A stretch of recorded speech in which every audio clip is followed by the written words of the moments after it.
All right, are we live streaming? Hello, everyone out there. Oh, we have a new camera, so I have to not look at the computer, but look up. I have a am I coming out? Should I just a little bit? There we go. So I'm wearing a mask because I have a slight head cold, no COVID.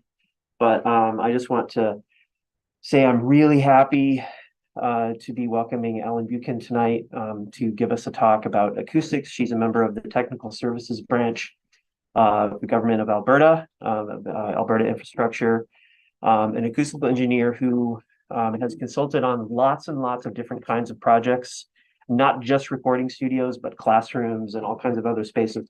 But the main thing I want to say before I immediately bring her up and to start her talk is just to say that about, oh gosh, 3-4 years ago now at this point, right before or a little bit before the pandemic, Michael Frischkopf and Julia Beil and I had an opportunity to apply for a grant to build a new recording studio. And I will tell you that when we were shown the space, I was convinced that we would not be able to have a studio. And I think Michael is the one who found Ellen and invited her to come. Jerry, yeah. Oh, is it? Yeah, okay. Invited her to come to consult with us to just basically give us a feasibility study of whether this was even possible.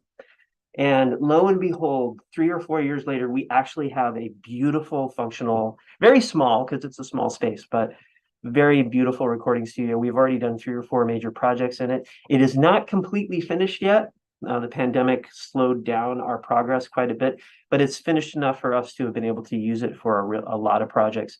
And so I'm forever indebted to Ellen for making this possible. And in addition to that, she came back to review the design as it was a few months ago. And we had a little bit of money left over. And so she gave us some really great suggestions to improve the space even further. I think we've got about, I don't know, I'm going to say optimistically, I'm going to say we got about 2/3 of that additional stuff done at this point, and we have a couple other things we're waiting on.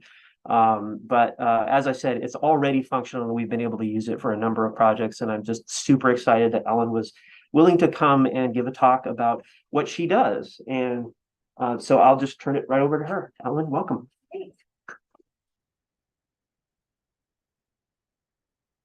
Thank you. I wonder if you can still see me there. Oh, yeah. It's like it. Oh, yeah. Sorry, I did that. There we go. So, yeah. Thanks for introducing me. And I've got a picture up here. It's of the lab downstairs, but it's just the control room. But here, I'll just go to the next slide. Okay, so I thought we talked a little bit about this. We're going to start off. We're going to discuss studio design principles first. Then we're going to do a little question and answer if anyone has any. And then if everybody wants to do it, we'll go down and do a tour of the Sound3Lab. So let's get started here. Okay, so what are the design goals for a recording studio? I was thinking for like acoustic, acoustically. Here's a few main ones that come to mind. Prevent external noises from entering the studio and sound leakage from the studio to the outside. So that would be having good sound isolation, good soundproofing. Design the studio dimensions to minimize standing waves and acoustic resonances. Create distinct acoustic environments for different parts of the studio, such as control rooms, live rooms, and vocal booths. Those are the main types of spaces that are in a recording studio. Minimize noise from heating, ventilation, air conditioning systems, make it really quiet, and create an acoustically neutral and accurate monitoring environment for mixing and mastering. So I think that pretty well covers it from the acoustic side, what we're trying to achieve in there. And we can sort of break it down into 3 subcategories. So we talked about that a minute ago, sound isolation. So that kind of fits into the structural and architectural acoustics side of it. And then we look at room acoustics, which we're just looking at absorption, diffusion, reflection, and the room shape. So kind of mostly more like interior finishes and that type of thing. And then the third The third category would be background noise control of the mechanical system HVAC. So you can kind of break it from an engineering and an architectural standpoint. You can kind of break those into three groups, three different analysis. And we'll just do a quick talk here about sound isolation. That was the first one. Now, you have to isolate every space basically in a recording studio, the control room, the ISO booths, any tracking spaces. I thought the floor, the ceiling, and the walls. Okay, but what I just thought I'd zoom in because there's a lot of detail there. So I'll just zoom into one aspect of that to talk about today, and that's the walls, because that's a big part of it. Do I have a pointer on here actually? Oh, I don't know if we know it is, do we? It might be like a virtual. Oh, it's okay. So I'm just going to give you an example of this is kind of easier to see what it is. There's a wall peeled apart, and here it is in cross section. Probably lots of recording studios are smaller. You're probably going to use wood studs as opposed to steel studs. That's for larger buildings. Here's a really good example of a way to build a interior wall that has a really high, so this is STC 55, a high sound transmission class. You're going to build double studs, most walls. Yeah, sure. Oh, yeah, thank you. Oh, thanks a lot. There's also a presentation on platforms down below. Oh, okay.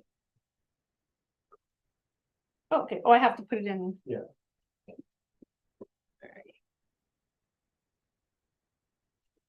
Bottom one. The red one. Yeah. Oh, cool. So I won't blind anyone. So in a typical wall, like a wall around here, you just have single studs, and they usually fill it with bad insulation. But when you're trying to build a really high sound transmission class wall, you build double, so you can have this little air space in between. So you can kind of see here, airspace, or that airspace gets filled with bad insulation. So you have this good isolation between the two, and then often we'll put double drywall instead of single drywall on both sides. I can go further into that. We can. The ceiling also has to be structurally isolated. So the ceiling might just sit on top of the wall, and the floor has to be cut. So where the interior walls sit, the floor underneath is cut. So there's actually also a structural isolation between floor in every room. So structural isolation of floor, structural isolation of ceiling, and then really high STC walls. And and we were just talking about here too about the doors. You also have to buy really high STC doors that are well sealed. And those are the main components of soundproofing. So I'll go to the next slide. And here we'll just talk about the rooms, the types of rooms that you might find in here. So here's just like an example of a control room. It's a bit of a larger one, and there's a vocal booth with lots of acoustical treatment in there. And here's another example of like a multi-purpose tracking space. You might just have a big open space. I've seen it a lot where people just want to track. And this is something that I actually suggested for the studio downstairs here. A movable, portable. We think we're still going to get some of those, by the way. Oh, good. Yeah, they're on my list. Yeah, so you can they're quite thick. They absorb a lot of sound, and you can put them around, move them around, provide some sound absorption, and then remove the sound absorption. You could have a more reverberant or a less reverberant space and a tracking space. So, okay, now we'll talk about. Now we're in the room acoustics topic now, and we'll talk about absorption. And here's the two main kinds of absorption. Here's the more standard and basic kind of absorption that you see. It's basically, all the panels are basically built like this. You have some type of fibrous insulation. It can be higher density, lower density. A lot of them absorb sound. And then you wrap it with some type of fabric that's acoustically translucent. So the kind of fabric that if you could kind of blow through it, you could feel air coming through, or you could hold it up to a light and see light coming through. That means it's going to let sound through it. and get to the treatment behind. So that's the one typical and the less costly type. But then there's another type here. Here's a bass trap. And this is, again, I'm just using this as an example because we used it downstairs too. It has this concept, the acoustical treatment in it, but in addition to it, it has a membrane inside, which works as a diaphragmatic absorber. So another way to absorb sound is with a diaphragm. When sound hits it, that's how the sound energy is absorbed, kind of like a spring. Whereas this is just heat energy, it turns into heat. This, if you only have a diaphragmatic absorber, it's kind of more tuned. So you get like you can tune it to absorb just low frequencies, mid or high. Whereas this one is more, the thicker it is, the lower absorption. So there are two different concepts, but this is kind of neat because they put both in here so that you have a diaphragmatic absorber in there and you have insulation in there, and together it provides it gets down to really low frequency and provides a good bass trap, because that's always the hardest thing in control rooms, because they tend to be smaller spaces as controlling the low frequency sound. Okay, so we talked about absorption. Now we're going to talk about diffusion. And diffusion is just reflection. It doesn't absorb any sound. It doesn't take away the sound. The sound just bounces off it and continues to be live and reverberant, but diffuse. So you don't get any echoes, or you don't. And here's a couple examples of quadratic residue diffusers. All kinds of different ways you can diffuse sound, just with triangles or big. It's better. You can go more and more low frequency, the deeper depth these diffusers have. And the quadratic residue diffuser is probably one of the best one for diffusing sound. So you'll see it in recording studios and so forth. Okay, now we'll just talk about the background noise.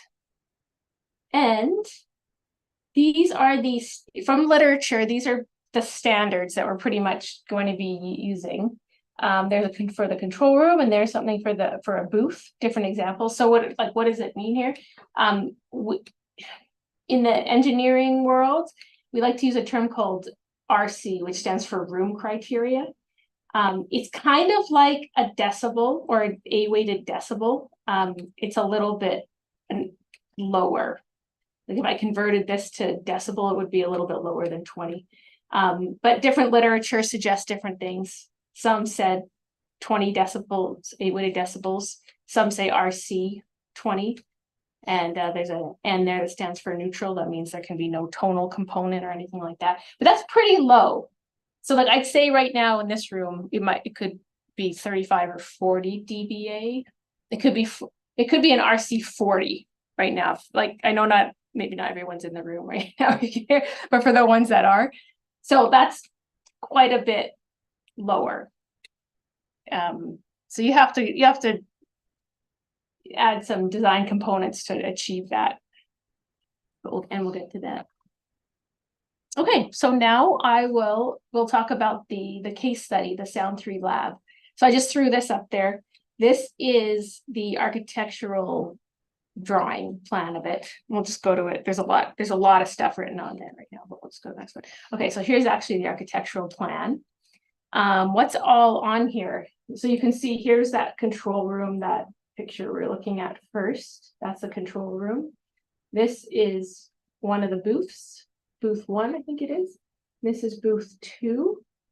And there is a nice vestibule here to enter. And then I think there's just an electrical space here, which is good, keeping all the electricals, anything that makes loud noise out of the rest of the room. We'll just start. The vestibule is great because it's just a really good sound block, a good buffer zone. It stops any noise that's going on out here in the hallway from going out, getting in to the control room and the rest of the studio. Then you can see here, there's we'll get into, maybe we'll leave this for a minute, the control room. We'll just look a bit here at the booth. So you can see there's acoustical treatment. It's a bit hard to see, that has been specified around the walls here. So there's not as much acoustical treatment as there would be in the control room. And they decided they didn't want to make a complete vocal booth. They didn't want to be completely dead in there. So it's a little bit liver than a traditional vocal booth. But again, you can use that movable acoustical treatment to really deaden it further if you want to. But yeah, they're both really good, I think, practical, functional spaces. What else can say? I have a whole bunch of writing on here in color. You can ignore that for now. But this wall construction we're looking at here, I went in and tested it, and that says NIC 63. So it means it has a sound isolation class of 63. So that's very high. Like a typical wall would just be 40 or something. So it's kind of hard to see from these plans, but all these walls have double stud walls. They're very well built. So you get good sound isolation from it in that sense. We talked a little bit about the shape. I want to talk about here. It's not such a big deal in the tracking areas, but in the control room, you do this. I think this is a good shape because the shape we're really trying to avoid is a box, a cube, where you can have standing waves that are happening in like the width of the room, because you're always going to have standing waves. Just there's no way you can avoid it.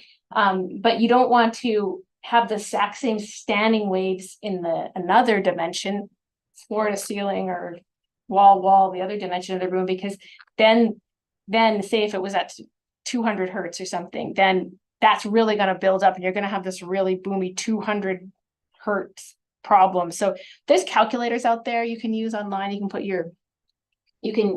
put your room dimensions in it, and we'll tell you the optimum room dimensions to build your control room so you can minimize standing waves.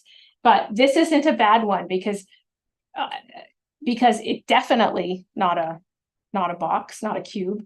And also you don't have too many parallel walls. So this wall here is on an angle. Like I love angles in control rooms. Any angled wall will break. Even if you angle it, it's even like 7 degrees, like it's not even, the angle is not even like visible. Like you wouldn't even know the wall's angled. Sometimes you can just angle it 5 degrees off axis and it can break up standing waves. But there's not too many other ones. And then we've put on the other parallel walls, we've put treatment in there. So that would also absorb that sound more. Am I doing okay for time here? Yep. You're doing great. Okay. So we'll just talk about the control room and what we did. And like you said, there was some acoustical treatment when I came and it was almost completed. There was some thin 2-inch thick, I think, acoustical treatment around the side. And I suggested they buy some bass traps and put them in and double up some of that acoustical treatment. And I think I mentioned it earlier, but basically, if it's just sound of like insulation, semi-rigid fiberglass, or it's the depth, say if it's just 2 inches, it's only going to absorb down to, maybe 1,000 hertz, like speech frequency. So like in the booth where you're recording vocals, that's okay because you only need to absorb, you don't need to absorb really low frequencies. But when you start playing music that goes down very low, this will only absorb the mid and high frequencies. So that's why we started doubling up some of this treatment to make it 4 inches thick to do a little bit more absorption. And then we put some really good bass traps that absorb really low frequencies in the corners. So you might have seen it before, like people really like to use corners of rooms to hide bass traps, or above ceilings. You can put a false ceiling and then just put some absorption up there, and that can be a really good bass trap. So I think that's a tricky part of a control room design, really, is there's tend to be smaller rooms. They're not concert halls, and they have standing waves, and you need to control those low frequencies. So wherever you can hide some depth, a deep absorber, that's great. And then you can't really see that this is suspended, but this is suspended from the ceiling. And sound goes up there, and it works as a bass trap too, because sound travels all the way up and hits the ceiling and comes back. So you can capture quite a long wavelength of sound. If you do that, I'm just going to go to the next screen because I can kind of see. So to figure out where to put your acoustical treatment around your mix position, you can ray trace. Here's in this plane, ray tracing. You always put your monitors in an equilateral triangle position from the mix position, like this. And then you draw rays, and the ray comes off at an incident angle from the wall. That's where most of the energy comes off at an incident angle. And then you trace all the rays, and then you find out where are the key areas you need to put your treatment around you. So none of those early reflections are gonna get to you. And there's kind of an example. So you kind of trace it out. There's some computer software that does this now too, but you can also do it by hand. And that's how you kind of find that exactly where to put it. So you kill all those early reflections, but you still can keep the room live. You don't have to deaden the entire room, because that's not the point of a control room, right? For it to just sound dead. You want it to sound kind of realistic. So this is like, if you look at this picture here, this is a really good example of the dead end, live end theory. And that's kind of what we looked at when we were doing this room. This was our dead end, and the rest of that control room, I can see back here, was going to be, we kept it more live. And you'll see when we go down there, Yeah. that is something we need to work on a little bit, because it's, Yeah. we don't have those diffusers yet. Yes, that's right. Yeah, So but you it's still okay. live. It's still live back there. Or Yeah, you still it's have the yeah. acoustical treatment on, or you took the Yeah, acoustical treatment off. you know what? We actually bought new Yeah. acoustical treatment. Oh, okay. So all that acoustical treatment is still there. It's still there, But yeah. I'm So thinking you we kind can of, just hang those that's the thing. diffusers on top, You because I think can. you'd recommended that You can. anyway, right? Yeah. So that's kind of, so again, here's like the dead end. You absorb the key areas that you need to kill all those early reflections. So you're only getting direct energy. And then from the back of the room, you get this a bit more of a time delay. So you really get some sort of like usable reverberant energy coming back to you. And you don't get those early reflections that really can cause phasing, and they're just not useful, right? So I think there's different ideas about how to do a control room, but this is quite a popular one anyway, this dead end, live end one. So that's kind of what we were looking at for the thing. Okay, and did I talk about, yeah, I think I pretty much, so that's the main concept. Oh yeah, so then on the back wall here too, on this wall too, like I said, it's not up there right now, but we have proposed the quadratic residue diffusers along the back. So we get some diffusion back here as well, but you won't see them down there today, but that's the plan. Yeah. But I was saying you can use bookshelves or anything, or books in the interim, just to try and break up some of those waves. And here's the last concept, I think, yeah, we're going to talk about is the background noise. So how do they deal with, and I just pulled this is the mechanical ventilation plan from the studio we're going to go look at. So this is just all the supply air coming in, and there's some exhaust fan, I think, coming out. There's a few things like that. It doesn't show this. The heating is relatively quiet. The radiant panels are not an issue, but the sound coming in, fans, that air carries that sound that it's going to come into the room. And so what they do is you will line it with acoustical duct liner.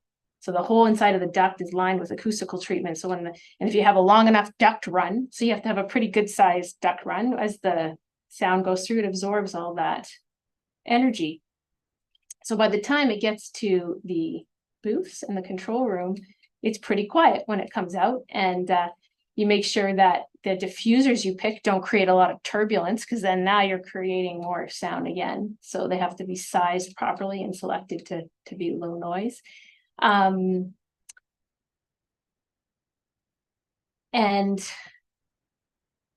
that's the main concept. And then you see these little ones here are called return air. So the return air comes out, and they're also acoustically lined. So you don't create, like, you've built these wonderful solid walls. So now you're doing penetrations above the ceiling, cutting through those walls.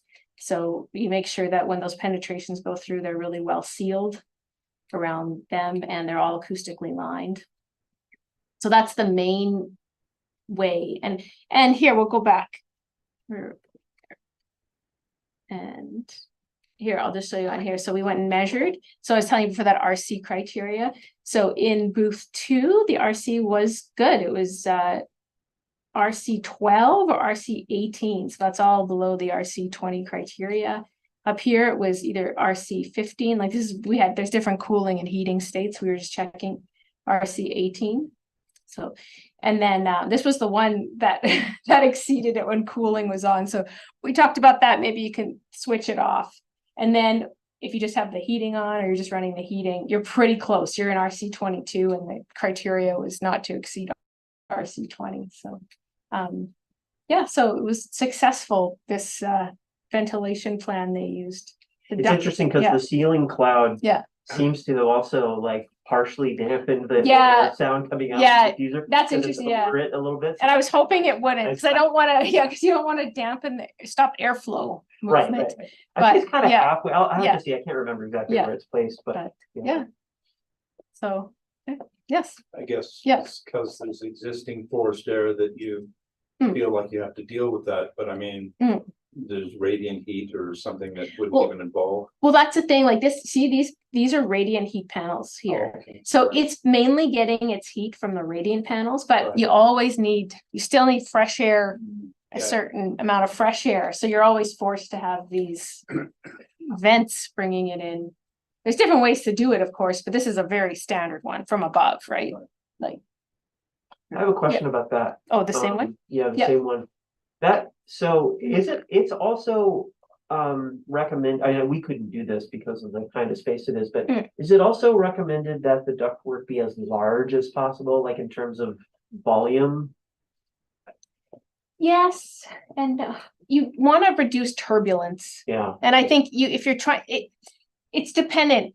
It's not just the size of it, but it's the flow rate relative to the size of it. So you're not going to force high velocity air through a small duct, right? Yeah. But if you size the velocity of the air properly and it's going through a small duct, that's okay too. But it's a good, other consideration is that we want to put about an inch of acoustical lining, like line the inside of that duct with this much lining all around. So if you have a small duct, it's hard to, you're going to lose some cross section there. So it would be better in that sense to have a larger duct. There's a space in upstate New York called Impact.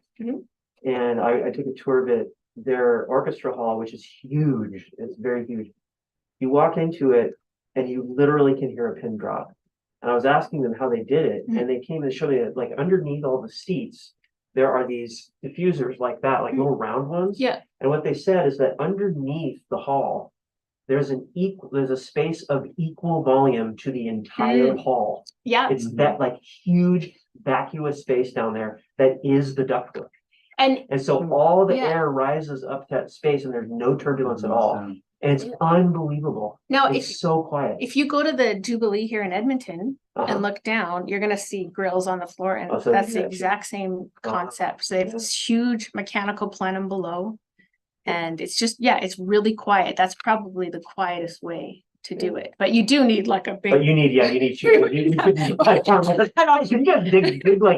dig down and put the stuff. Oh, that wasn't the. Yeah. Thanks, Alan. I have a more general question, I guess, about studios. What is the relevance of an anechoic chamber to a recording studio? Is that I guess you're kind of recording studio? Is it something that people would want if they could do it, or is it you really do want some resonance in the room? Well, where you do like the most like for hearing testing, they use anechoic chambers.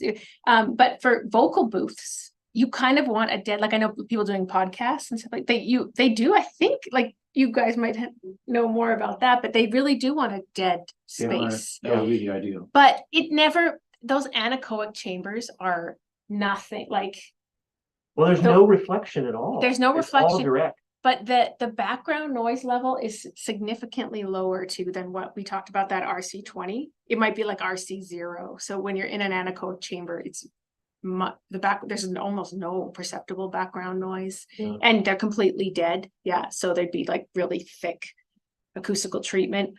And I don't think that that's required for a recording studio space, but it certainly is for, there's other, like I said, like for hearing tests and audiological suites, they use that. But it might be interesting if you did record in it to see what it sounded like. I'm just curious, because I mean, one thing we didn't really talk about is what are we trying to record? Yeah. So if you're trying to record music, Yeah. I don't know, would that be a good or bad thing? You would get rid of all the echoes, and then you would have to kind of put that back yourself Digitally. if you want it. Yeah, that But could be you one would then way. be eliminating those things because, you know, like you say, the standing wave, that's kind of like weeds as opposed to your plants. Yeah, You don't want those standing waves, but you want something in the room besides just absorption. yeah, and I think that's very subjective. And I think like as the designer, you want to kind of give the recording engineers or the ability to do whatever they like, you know. So here, like it's really good like with those, if you can have movable acoustical treatment or portable That's the thing I or was gonna ask. little Yeah. spaces off to the side where you can just jump in and do a really,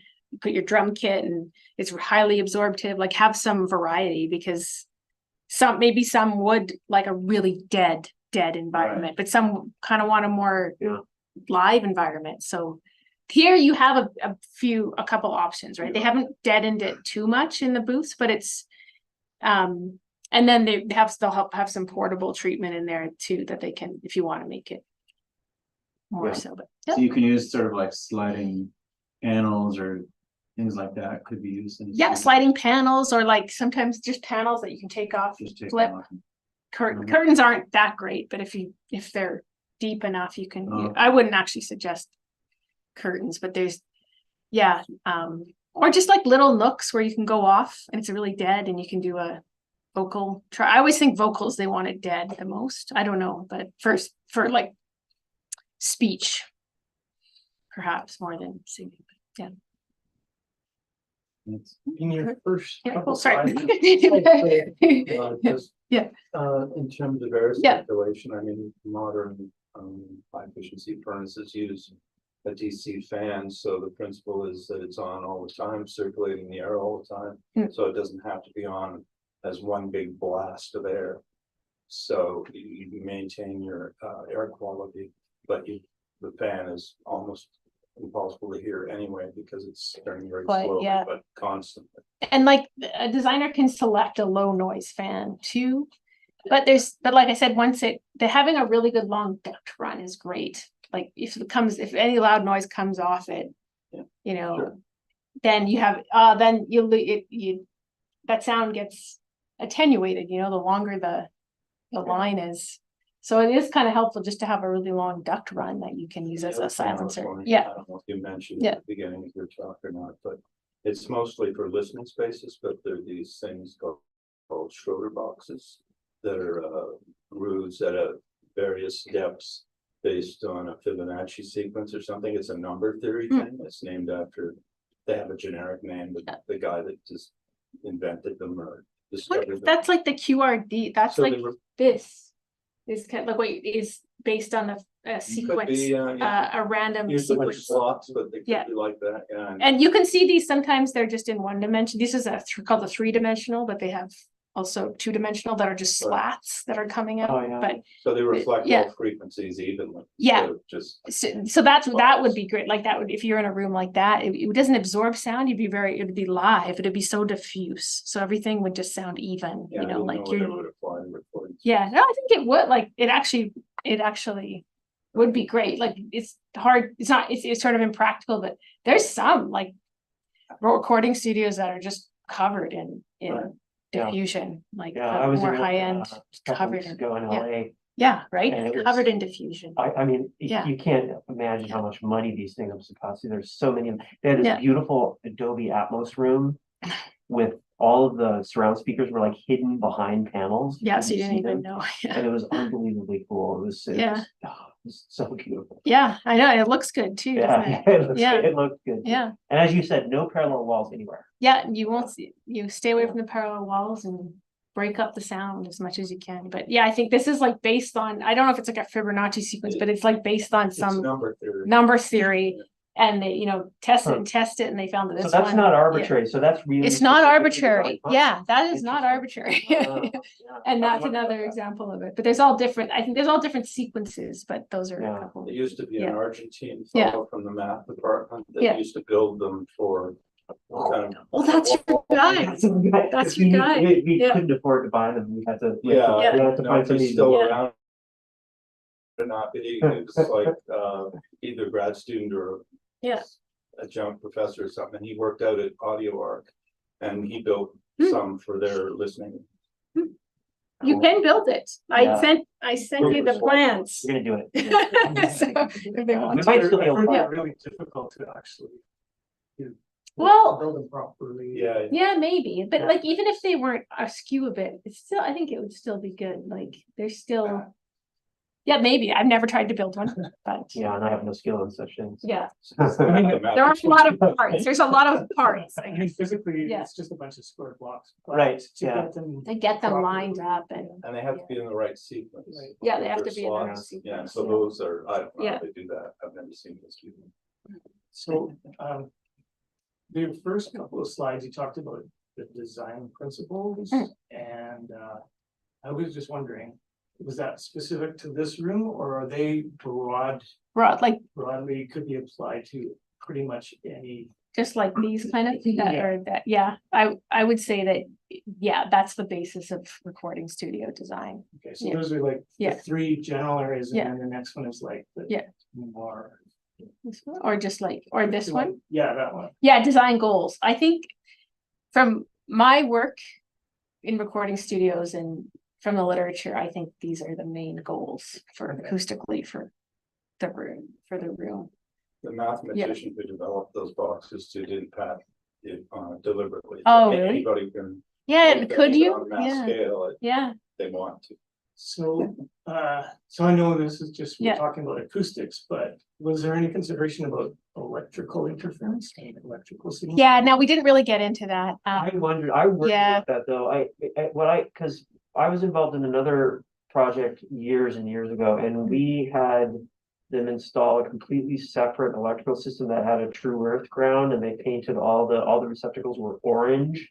So we knew that they were on that system, but I think that what I've heard is that so many of the newer audio electronics are so much better built.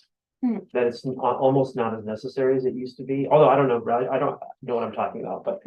I'm a guitarist and I play with a whole tube amps that just hum like. Yeah, right, exactly, so if you've got something like that, and you really wanna have clean power. Yeah, I suppose just everything being shielded, like when you initially run all the wiring and Yeah. everything be very shit, but I don't know too much about that side of it, but yeah, that would be very important, right? Yeah. Because yeah, then you get rid of all the Especially- noise in the room and then Yeah, all of a sudden you have hum on and your, sometimes old buildings Yeah.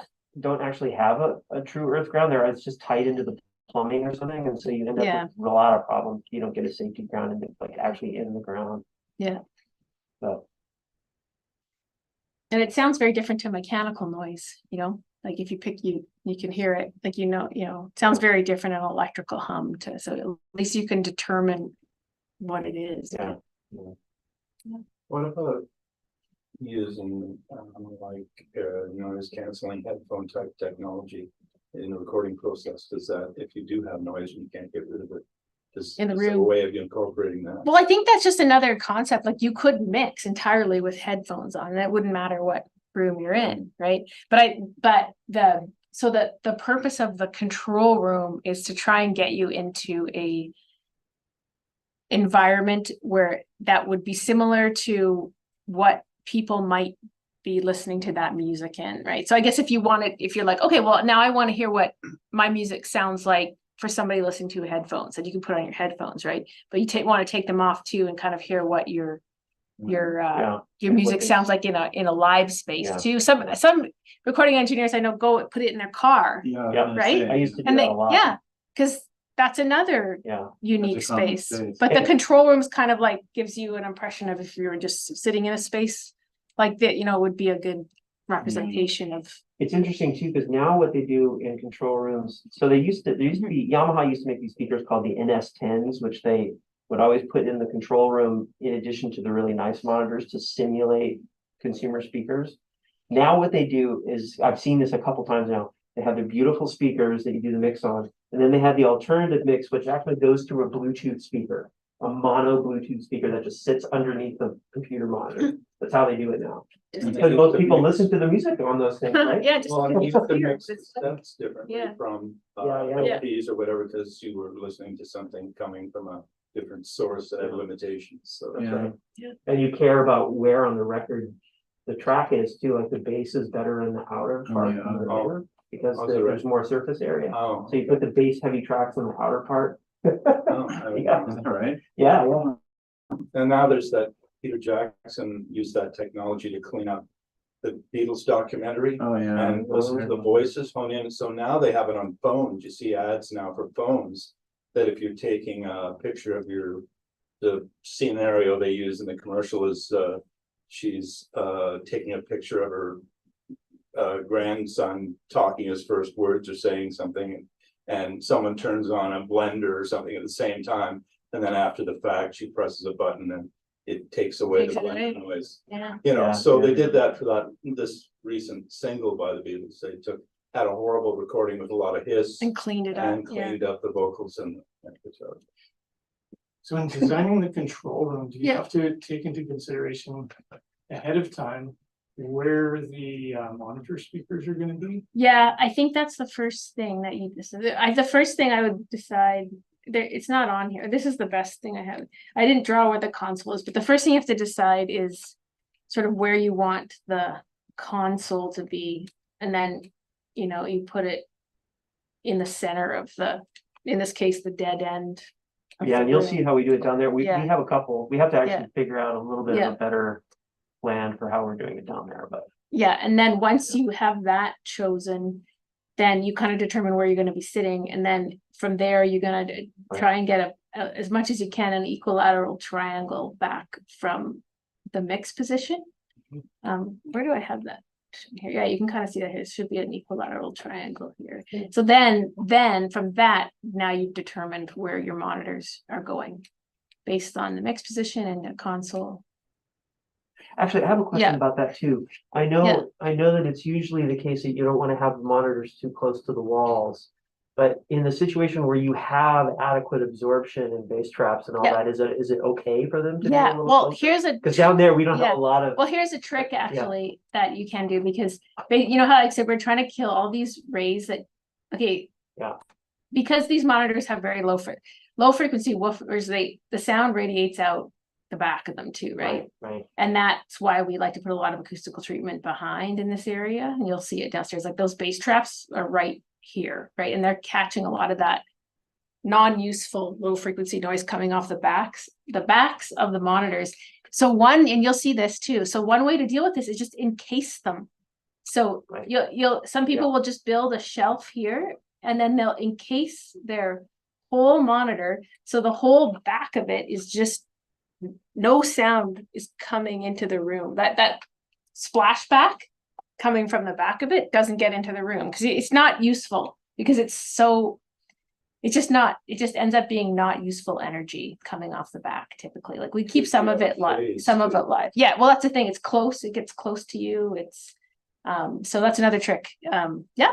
That's three really stupid questions. Yeah. One, the picture layer might not always be the same distance, so not like a difference. Yeah, so you kind of have to pick a circular zone. So you're like, and then based on where Yes, that this is not circle is, like say if you're like, oh, I'm gonna sit in approximately this area, then you do your ray tracing based on keeping all the early reflections out. Like you can make your zone early reflection free zone as big as you want to, right? Yeah. But then that means less and less acoustical treatment more, I guess it would be more and more acoustical treatment the bigger you go. If it's just a tiny spot, then you only have to treat a little bit, and you can keep it a little bit liver in the room. You don't have to deaden it so much. So that's how you would do it. You draw a circle basically on the early reflection free zone, and then work with that. Yeah. So what does that rectangle represent exactly? Oh, that's the mixing console or the desk or whatever. Yeah. Yeah. Would the desk also cause reflections and stuff? Yeah, it does. So a lot of them are angled. So if you had it flat, the sound would come down and splash up into your face, but if it's angled, the sound will beam downward more. At least it's a bit diffuse on those panels too, so it kind of will send it a bit around the room more, but yeah, that's true. It will, yeah, so, yeah. Yeah, and in fact, the room next door, our editing suite, has a big flat table. Yeah. And our speakers are right on that table. So then the reflections come off of it. Okay, So we have to fix that at some point. yeah. I know that sometimes in the past I've used acoustical carpet. But I suppose that really is only going to affect like really high frequencies, You right? got it, Yeah. yeah, because it's, Yeah, and- yeah. yeah, and it's definitely not a membrane absorber, Yeah. so if it's thin, you're only gonna be absorbing quite high frequencies. Yeah. Maybe not even all your speech Right. frequencies. Yeah, I know architects and interior designers always say, when I'm working on projects, like, well, we put in carpet to control the reverberation. It's just a Yeah. common misconception that carpet is really good at absorbing sound, but it's just, it only absorbs very high frequency Right. sound. What about the full cardboard, 8 carton, Yeah, oh, yeah, that's another one. or are they different materials? I guess it could provide diffusion because it's not, it doesn't absorb sound because it's a hard surface. So, and you get a bit of diffusion coming off it. But I know a lot of people, and have witnessed it myself over the years, thinking that it provides some sound isolation. Like they put it up in their band space. No one's gonna hear. Oh, it wouldn't do anything like that. It would just break up, provide like that, just provide some broken up reflection in the room. So yeah. Which could Yeah. be helpful, but it's not very designed. It's just kind of random. Yeah, and it's not very deep either. Right. Like those, a good diffuser is also has some depth, like a foot long, Yeah, like a really, yeah. if you really want to go low frequency. But yeah, sorry, there's another question back in. Yeah. I think similar to the table question, like monitors, like computer monitors are often used. Oh, pardon me? Like similar to the table, you might Yeah. have like a computer monitor or something. Yeah. Space, so how does that? feel? Yeah, the computer monitor is big. Not that's the computer monitor might not be as bad, but along those lines, one of the things is really bad. Lots of times they have a window here, Yeah. right here, right, and that's hard too because that's like right a spot where this sound's going to go out, hit, and splash back Mhm. early. So sometimes I've even suggested don't use a window, like just put a camera in the other room and have a monitor. Just look at the Especially when monitor. you have no windows. Yeah. But actually, I'm sorry, Yeah. that's not true. The booths have windows to the outside world, which we have. Yeah. Which we have That you've movable panels to cover them. Yeah. But we did not put any windows at all. Between, yeah, they're very weak, but Control room in the studio. that's exactly right, like that. But yeah, right, like if you have another if you had a screen right there, like I get some of those monitors have the screen that's kind of like built lowered down, like it's sort of a low. Yeah, that's the way flat ours lower is. screen. We're using this. So then it wouldn't, as but yeah, the- but yeah, like I guess sound would hit the back of it and splash back. Yeah, It wouldn't, maybe it might just stop sound from getting to you. The monitor, yeah, the monitor might not be so bad because we just stop some of those early reflections and send them back yeah. to the wall. It wouldn't like direct them to you. So having a monitor there, yeah. For the ductwork, you said if you can line it with like an inch of stuff. Yeah. Yeah, is that something that, is that something you buy commercially, like Yeah. pre-lined up? It's called acoustical duct liner. Oh. And it's like it's a soft fibrous material, but then because air is gonna be running through it, they line it with a foil that still allows the sound to go through, or a thick, not necessarily a foil, but a thicker black, more dense cover to it, because you can't just have light insulation, like fibrous insulation running next to your floor. Right. So it's called acoustical duct liner. I think it's available like at Home Yeah, that Depot? was probably been Oh, yeah. originally designed for Yeah. keep furnace ducts quiet, I guess, in a house. Yeah, exactly. Like they use it everywhere. Yeah. But it's readily available. It's pretty I guess it doesn't cost much, the materials. It's all the labor for this kind of stuff that costs. Yeah, just getting it in there. Yeah, exactly, getting it in there. I have one. Yeah. Thing. The movable panels, like in your photograph with the drum kit. And Right the here. Panels in front. I know the engineer, Bruce These Sodian ones? did like those Yeah. ones, yeah.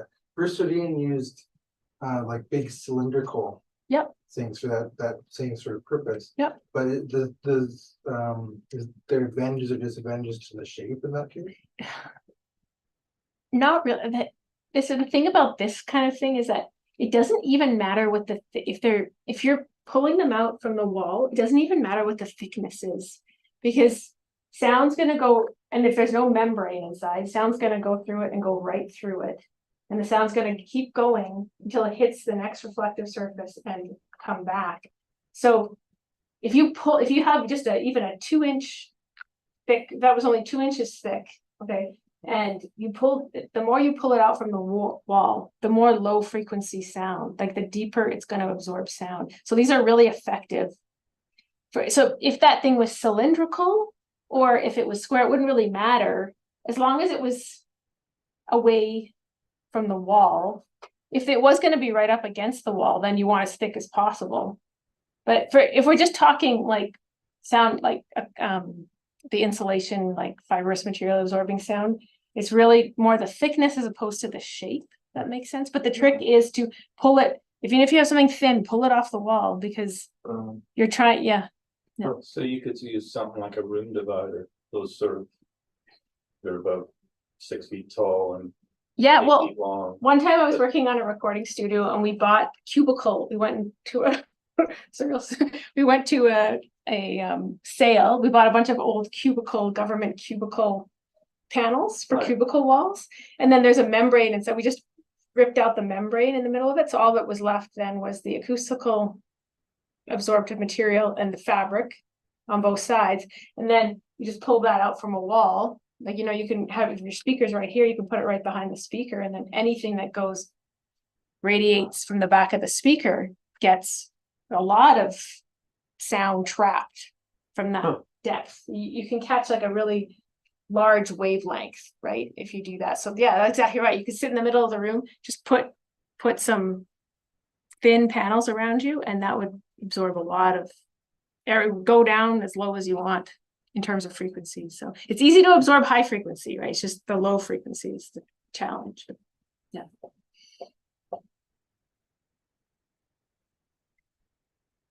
Yeah. Maybe no more questions. Would anybody like a tour? Yeah, that's cool. Awesome. Thank you so much. Yeah, thanks. Thanks for having me. Yeah. Okay. I guess, should I just shut this off then? Yep. Now, or I'll disconnect from the. Thank you, Zoom audience. Yeah, thank you, everybody.